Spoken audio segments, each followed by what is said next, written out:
வணக்கங்க.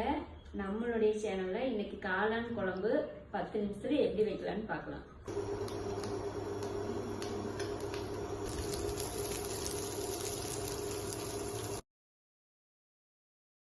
இப்போ வெங்காயத்தை வணக்கி நம்ம மசாலா பொடி சேர்த்தாச்சு, தேங்காய் பூ சேர்த்தாச்சு. இதை அரைச்சு அப்படியே குழம்பு எப்படி வைக்கிறதுன்னு வீடியோவை போட்டுக்கலாம்.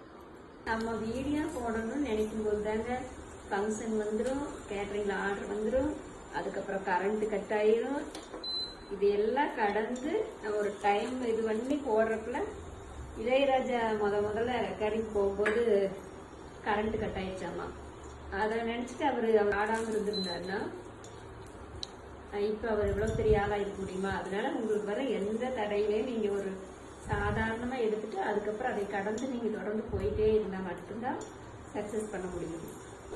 கடுகு போட்டுக்கலாம், வெங்காயத்தை எடுக்கலாம்,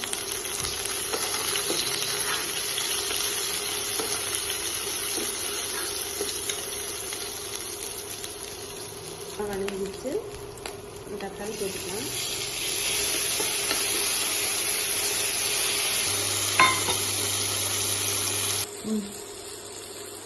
அப்புறம் நம்ம காளான் சேர்த்து நல்லா வதக்கிக்கலாம்.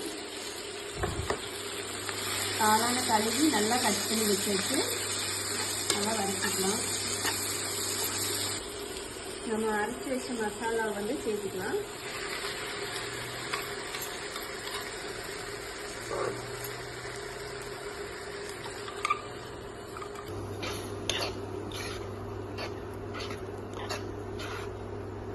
தேவையான அளவு நம்ம உப்பு போட்டுக்கலாம். அதுக்கப்புறம் தண்ணி கொஞ்சம் ஆட் பண்ணிட்டு, ரொம்ப கெட்டியாக இருக்குது குழம்பு.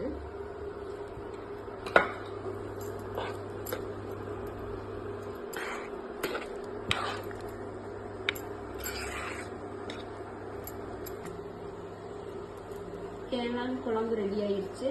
கடைசி நம்ம கொத்தமல்லி தழை போட்டு இறக்கிடலாம். இது நம்மளுடைய சிக்கன் மசாலா. இது நம்ம முட்டை குழம்பு, கேளான் குழம்பு, சிக்கன் குழம்பு, காலிஃப்ளவர் குழம்பு, சோயா குழம்பு எல்லாத்துக்குமே போட்டுக்கலாம். இதே மாதிரி நம்ம 5 வகை புளிக்குழம்பு பொடியும் ரெடி பண்ணியிருக்கோம். அடுத்தது 5 வகை புளிக்குழம்பு பொடி வச்சு எப்படி புளிக்குழம்பு செய்யலான்னு வீடியோவை போடுறோம். எங்களோட சேனலை சப்ஸ்கிரைப் பண்ணுங்க, எங்களுக்கு சப்போர்ட் பண்ணுங்க.